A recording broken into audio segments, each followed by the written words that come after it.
How's it going, everybody?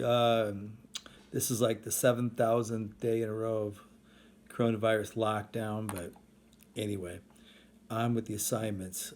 Just finished watching the Jordan 7th and 8th episode of The Last Dance. Awesome basketball show if you're interested in basketball, but nonetheless, we'll go through the assignments for this week.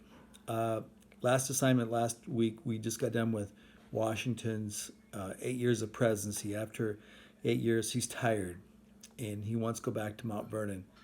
He could have stayed another 4 years. They would have elected him again as president, but he was getting to the point where he basically just wanted to go home.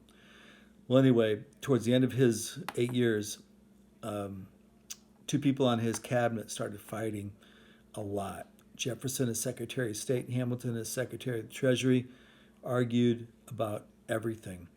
And in the next election, in 1796, will be the first time we'll have an election with two opposing parties. Because of the disagreements between Jefferson and Hamilton, basically made political parties happen. The Federalist Democrats were a party that was going to be led by Jefferson, and John Adams running for the Federalist was sort of a not exactly like Washington every way, but um, enough different than Jefferson where there's going to be two different choices, but two different really political parties. Hard fought election. John Adams won, got most electoral college votes, and became president. On the first question I want you to do on your assignment is, as we were leading up to that election before John Adams becoming president, what were the name three things that really separated the Federalist and the Republican slash Democrats in their opposing views? So come up with three things on how these two parties were so different leading into 1796. So this next election of 1796, John Adams wins, and he wins. It wasn't overwhelming landslide, but enough where I think he won by 30 electoral college votes. It was a short-lived presidency, only 4 years, and probably the two biggest things that happened during John Adams' 4 years were two things. One called the Alien Sedition Act, and the other one was called the XYZ Affair. What I want you to do is I want you to define both those terms, or both those things that happened in Adams' term as one term as presidency, and just define both those. So, Alien Sedition Act and the XYZ Affair. As we lead into the next election after John Adams' first, they were pretty 4 rocky years, and he wanted to go for another 4 years. Again, wanting to equal George Washington in getting 8 years and then probably leaving after eight.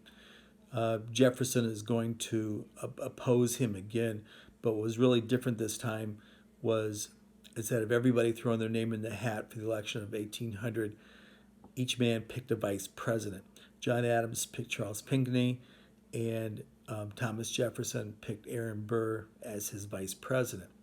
Well, the craziest thing happened. They tied the electoral college votes, the vice president and the president. So Aaron Burr had 73 electoral college votes. Thomas Jefferson had 73 votes. But on paper, it didn't differentiate who was president, who was vice president. So both men having the same electoral college votes thought that they should be president. The Federalists, they had to vote again, and some people who ended up hating both groups of people, hating Jefferson and Burr, they thought Jefferson would be the better pick rather than Burr being president.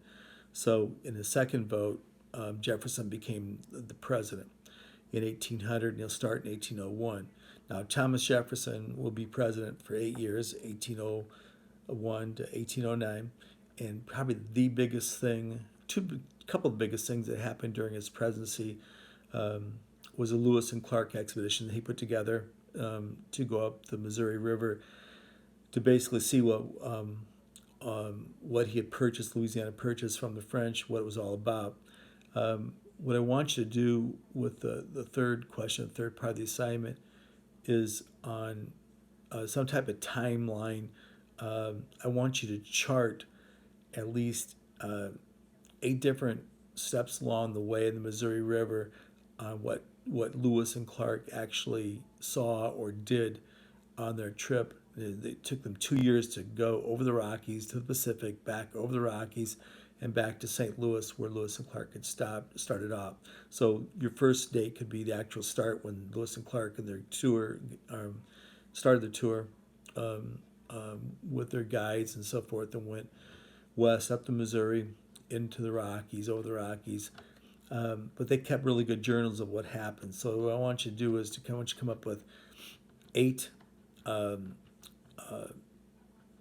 events on their timeline of what they saw, what they found, people they encountered, when they got the Pacific, when they came back, when they touched back in St. Louis, and so forth. So I put all these 3 assignments on Power School Learning as well.